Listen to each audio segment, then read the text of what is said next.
What's up, everybody? I'm here today to expose the corrupt practices of the American Tinnitus Association. This so-called non-profit has been taking advantage of the tinnitus community for far too long, since I guess the 80s, so that's over 40 years. And their recent actions in 2020 are far beyond unforgivable.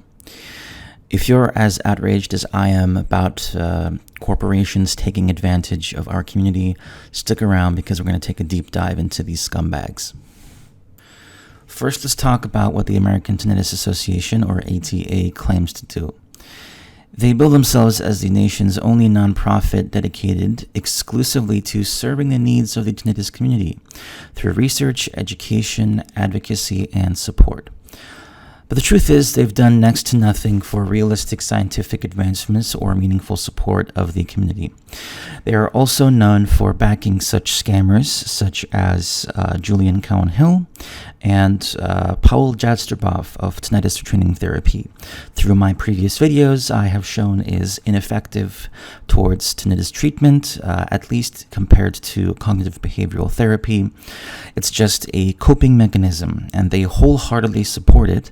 And they've done numerous duos, and they've written numerous articles about, for example, Julian Cowan-Hill and how his absolute nonsense, which I've mentioned in my previous videos, like craniosacral therapy, which is just pseudoscience, apparently helps the tinnitus community significantly, which is obviously just not true.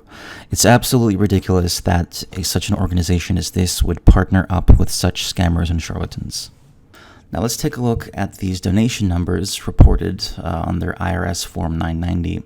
The ATA's average donations hover around $1 million each year, sometimes even going up to $2 million.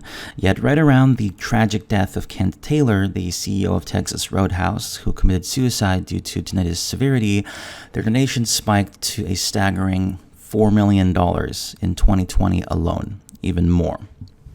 So, what did they spend this $4 million on? Well, I have absolutely no idea. And this is actually the thing that caused me to notice their corruption, because it was all over the news about Kent Taylor's tragic death. This poor man had such severe tinnitus worsening and went through absolute hell, eventually not being able to take it anymore and taking his own life. As I mentioned previously, his tragic death spurred an influx of donations. Texas Roadhouse partnered up with the American Tinnitus Association to raise this massive amount of money towards tinnitus research. It's absolutely sickening that the ATA leveraged such a heartbreaking event to line their coffers. This is blood money raised on the back of severe suffering and loss. And the worst part about it is that Texas Roadhouse continues every single year to give and to donate all of their profits towards the American Tinnitus Association. Every single year they do this. And every single year, Kent Taylor's family is left unaware of where this money is actually going. I was thinking about contacting his ex-wife, but I decided not to increase her pain even further about this loss.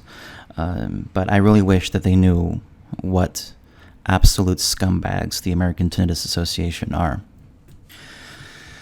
And here, they claim to have donated $6 million since 1980. Now, best case scenario, if this information is really true, which I severely doubt after taking a look at the data that I'm going to show you next, that's still just embarrassingly little.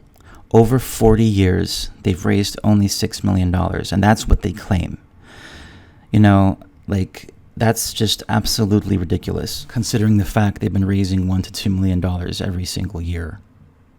Now let's take a look at their so-called research grant program. They offer a measly grants up to $60,000 and even less sometimes for early investigators, and a laughable $2,000 towards travel awards. Compare that to the millions that they rake in. This is absolutely a joke. Now let's take a look at the money they've actually spent over the years towards research. As we can see, there is an absolutely measly amount of money they've put towards research. Let's take a closer look at, for example, from 2021 to 2022. $60,000, another $60,000, and another $60,000. So what does that amount to? Do the math. Take a look at their donations in 2020, and then take a look at the type of research that they've actually invested in. Let that sink in a little bit. This information is available on their main website, by the way, and there's no confirmation that this money has actually gone through.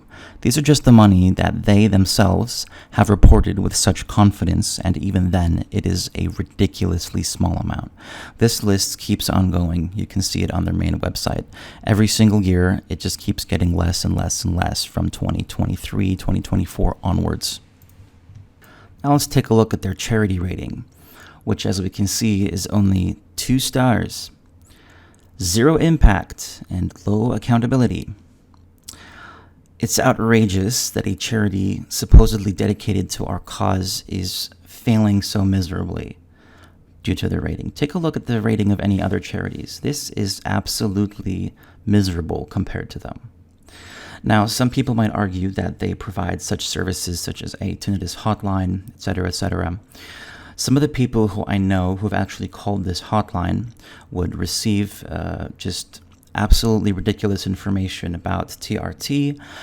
They would be gaslit into believing that, this is a mental problem, that this is just, it's all in their head, etc., etc. And that is when the people actually answer the phone. Yeah, so generally speaking, even this effort that they do is ridiculously minimal. And if you dare question them on social media about where the money is going, guess what happens? You get blocked. Yep, they block anyone who dares to ask them where the money is going. This kind of censorship is not just unethical, it's downright corrupt. It's absolutely ridiculous that this organization is allowed to continue operating under the guise of helping the tinnitus community. It's high time that we hold the American Tinnitus Association accountable for their actions. This corruption has to stop, and it must stop now. Spread the word, demand transparency, and let's get to the bottom of this. Unfortunately, it's probably going to keep on going. Their CEO is going to continue buying new Mercedes and BMWs and going on extravagant vacations, and that's just how our world works.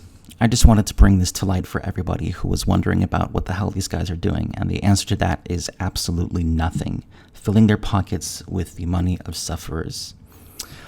That's about it for today. See ya.